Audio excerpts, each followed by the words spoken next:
चतुर्दशी आ गए देवियों। गुरुदेव के 35 केंद्र हैं वहां ध्यान के। लोग ध्यान करते हैं, लोग गुरुदेव की शरण में आके भारतीय पद्धति के अनुसार विवाह संपन्न करते हैं। वो कोरे थे ना, उन्हें कुछ नहीं पता था। भारती कहते हैं अरे हमने सब छांट रखे हैं, सब चाट रखे हैं, ज्ञान हम सब जानते हैं, ज्यादा ज्ञान ना बघारो, दक्षिणा पकड़ो और चलते बनो।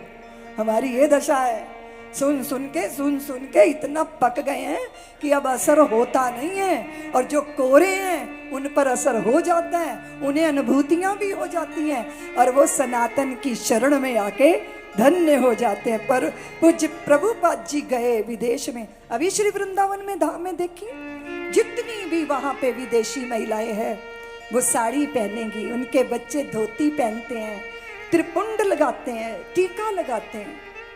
और हमारी बच्चियों को देखो जरा, पैंट शर्ट पहने सिगरेट के धुएं उड़ा रही हैं, देख लो जरा। वो हमारी संस्कृति को स्वीकार कर रहे हैं क्योंकि उनको अपना व्यर्थ लगता है। और हम क्या कर रहे हैं? हमारे गुरुदेव जब विदेश से लोग ध्यान करने आते हैं ना, तो वो ध्यान में डूब जाते हैं। भारत से कोई जगह धीरे से पूछता है ये मोबाइल कितने का बेचोगे, कैमरा कितने का बेचो, बताओ। उसकी नजर उसके कैमरे पर है और उनकी नजर हमारे धर्म, हमारे ध्यान, हमारे सनातन पर है। ऐसा चक्र घूमा है ये, सोचिए जरा। आप कहोगे दीदी माँ हमारी क्यों इतनी निंदा कर रही हैं? आपकी कथा सुनने आ तो गए, आपकी नाक बचा तो ली हमने। बात ये नहीं मैं कह रही हूं, बात ये कह रही हूं कि जब हृदय कोरा होता है ना, तो वो वैसे ही स्वीकार किया जाता है जैसा दिया जाता है। और जब पहले से ही खोपड़ी काली हो रखी हो तो वो बात बनती नहीं है। इसीलिए ये श्री रामचरितमानस में डुबकी लगाओ और देखो कि जब बैठो तो ऐसे बैठो, हम नहीं कुछ जानते, अब जो प्राप्त होगा उसे हृदय से 100% स्वीकार करेंगे। और श्रवण कैसे करना है? सारे दम्भ छोड़ दीजिए, सारे अभिमान छोड़ दीजिए। पदों पे हम बैठे होते हैं तो पद बड़ी बात नहीं होती, हाँ होती है क्या? कार्य करने के लिए बैठे हैं, उस पद का सदुपयोग करेंगे, लेकिन वो हमारा माथा खराब कर दे तो। फिर भगवान ने दोनों महापुरुषों के बीच में जब कथा चली तो कथा चली 41 बार रामचरितमानस में, एक बार कह के चौपाई प्रारंभ की है बाबा जी। एक बार त्रेता जुग माही, शंभु गए कुंभज ऋषि पाए, संग सती जग जननी भवानी, संग सती जग जननी भवानी, पूजे ऋषि अखिलेश्वर जानी। जब कथा श्रवण करने जाना तो सभी आओ, परिवार के सब सदस्य आओ। और कुंभज ऋषि हैं, और देखिए अगस्त मुनि 7 सागर पान करने वाले को भी कुंभज ऋषि कह के बुलाया गया है। घड़े में पाए गए बालक हैं वे। यहाँ बाबा ये व्यक्त करना चाहते हैं कि जात पात पूछे ना कोई, हरि को भजे सो हरि का होई। यहाँ कुंभज शब्द का उपयोग करके उन्होंने जो है उस स्थिति की न्यूनता को प्रकट किया है। पर श्री राम कथा कह रहे हैं ना, तो कैलाश से उतरकर भोले बाबा कथा श्रवण करने के लिए आए हैं। और यहाँ भगवती संग में है, यहाँ बहुत आदर सम्मान किया है ऋषि ने। और सती सोच रही है बाबा जी तो ऐसे ही लग रहे हैं बेचारे खड़िया पलटन, और बस मन में प्रेम नहीं है, श्रद्धा नहीं है, और सुन रही हैं पर इधर उधर झांक रही हैं, मन वहाँ लग नहीं रहा है। कभी कभी हाजिर होके भी व्यक्ति गैर हाजिर हो जाता है, और हम तो आंखें देख के समझ जाते हैं कि बंदा यहाँ से फरार है। आंखें बता देती हैं कि यहाँ तो है पर यहाँ, बोलो ना जी, बोलो ना, फरार हो जाते हो ना बीच में, फिर कहते अरे दीदी माँ क्या बोल गई पता ही नहीं चला, हम तो फरार हो गए थे। मन को पकड़ के लाओ वापिस। श्रवण की विधि है, सुनो भैया, मन बुद्धि चित्त। और ये नहीं कहा मन बुद्धि चित्त अहंकार, अंतःकरण के 3 प्रकार हैं, मन बुद्धि चित्त। तो उन्होंने कहा कि कथा को मन बुद्धि चित्त लगाकर श्रवण करो। मन भी यही हो, बुद्धि भी यही हो, चित्त चेतना भी यही हो, पर अहंकार बोलो ना देवी को। अच्छा, भारत की स्त्रियों को मायके की माया लगती तो काफी है, मेरे पिताजी ऐसे, मेरे भाई के पास ये, हमारा तो इतना बड़ा घर। अरे वो तेरी माँ का घर है, तुम्हारा नहीं है।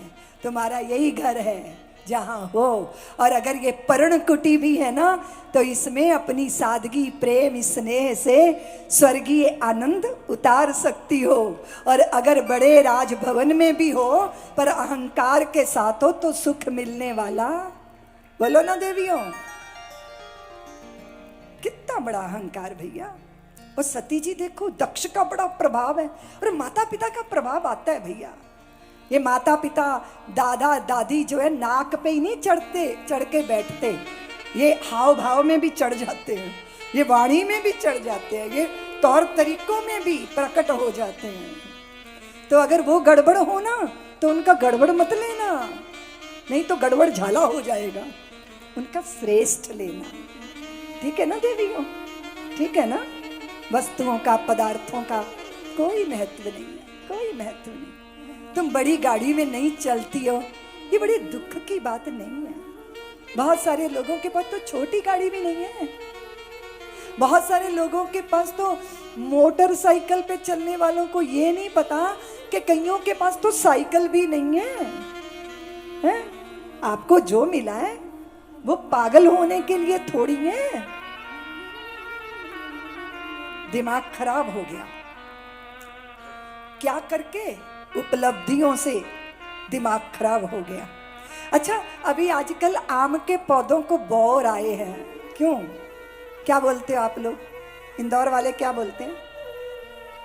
बोलो ना, बौर बोलते हैं। अमराई पे जब बौर आते हैं तो उनको क्या बोलते हैं?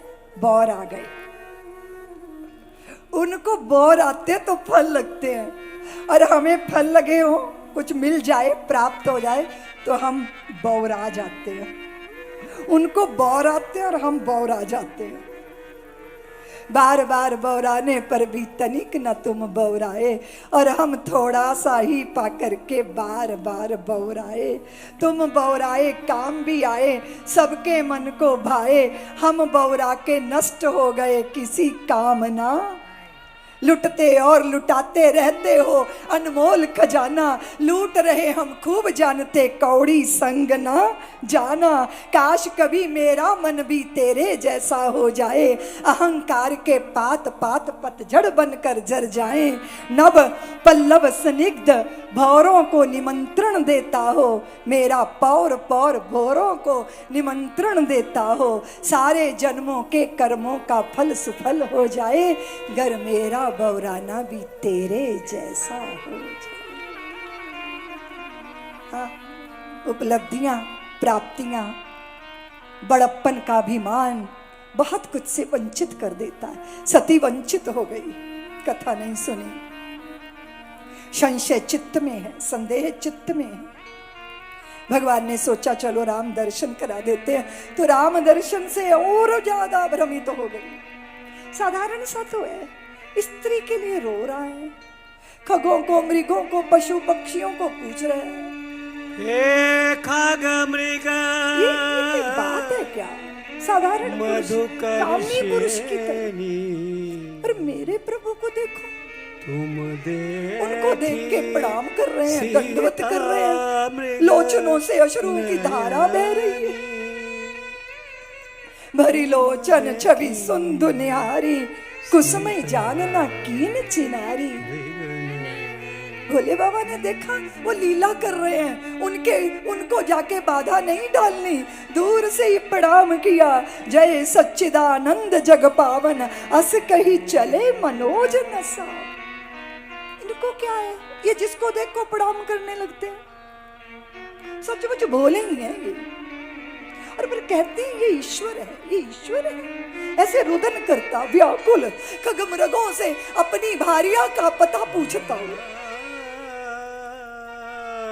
भगवान ने कहा कि देवी तुम नहीं समझती, तुम्हें और समझना है तो समझ लो, समझ लो।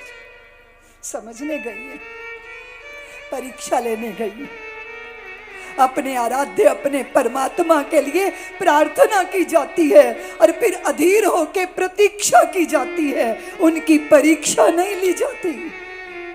और परीक्षा लेने चली हैं सती जानकी बन गई, सूरत जानकी की है लेकिन सीरत तो सती की है ना।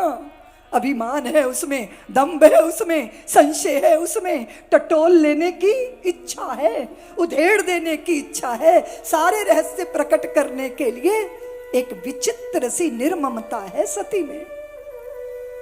सूरत तो वैसी है पर सीरत वैसी नहीं है। जानकी बन गई, वे तो पीछे पीछे चलती थी, ये ठाकुर के आगे आगे चलने लगी। क्यों देवियों, बात बन जाएगी। उसने कहा तेरे प्रति मुझे बहुत प्रीत है, बहुत प्यार है, बहुत ज्यादा। उसने कहा कि कोई नहीं, प्रीत तो चुपचाप हृदय में पनपती है, उसे वाणी की जरूरत नहीं होती देवी। हाँ मैं जानती हूँ, आप मेरे मन को जानते हो, मेरे भावों को जानते हो। एक दिन थका मांदा घर आया, आते ही पानी मांगा, वो पानी लेने गई, ये लौटी तो वो सो गया। ये रात भर खड़ी रही कि उठेंगे मांगेंगे मैं पिला दूंगी। सुबह देखा पत्नी पानी का गिलास लिए खड़ी, आश्चर्य में डूब गया।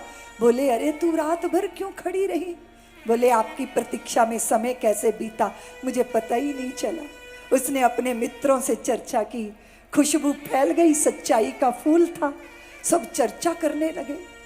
उस क्षेत्र का राजा आया, उसके पैर छुए, पुष्पमाला अर्पित की और कहा देवी इस युग में ऐसा पवित्र प्रेम, ऐसी उत्कट भावना, ऐसी पति भक्ति, ऐसी निष्ठा, ऐसी ऐसी दृढ़ता, तूने सचमुच मेरे क्षेत्र को, मेरे देश की बेदेवियों के लिए एक प्रेरणादायी का। वो सकुचा रही है, संकोच कर रही है कि मैंने ऐसा कौन सा श्रेष्ठ काम कर दिया। चर्चाएं फैली तो पड़ोस की स्त्री को बड़ी जलन मची। वो अपने पति से कहती है सुनो जी, ये पड़ोसन तो देवी बन गई, राजा पैर पूज के चला गया, मैं भी दिखाऊंगी देवी बन के। कल रात को ठीक ठाक घर मत लौटना, थके मांदे ही घर लौटना और मुझसे पानी मांगना, जब तक मैं पानी लेके आऊं जागे मत रहना, सो जाना और फिर रात भर सोते रहना। सुबह उठ के कहना अरे पगली तू रात भर पानी का गिलास लिए खड़ी रही। फिर मेरे प्रेम की चर्चा अपने यारों दोस्तों से भी कर देना, फिर मैं दिखाती हूँ कि राजा कैसे मेरे पैर पूजने आए। राजा नहीं, राजा के पिताश्री भी आएंगे। बेचारे पति को पत्नी का आदेश हो तो ठीक ठाक घर आता, थका मांदा ही घर आया, आते ही पानी का गिलास मांगा। जब तक वो पानी लेके आई नींद तो आंखों से कोसों दूर थी, आंख मूंद के लेट गया। नाटक करने के चक्कर में आज भूखा ही सोना पड़ा। थोड़ी देर बाद उसे नींद आ गई, चारों तरफ अंधेरा घना हो गया, लोग नींद की गोद में सो गए। ये पानी का गिलास लिए खड़ी है, सोचती है रात भर का स्यापा कौन करे, सुबह लेके खड़ी हो जाऊंगी पानी का गिलास। बगल की चारपाई में सो गई। सुबह पति की आंख खुली तो देखता है वो खुर्राटे भर रही है। बोले यार कहानी तो गड़बड़ हो गई।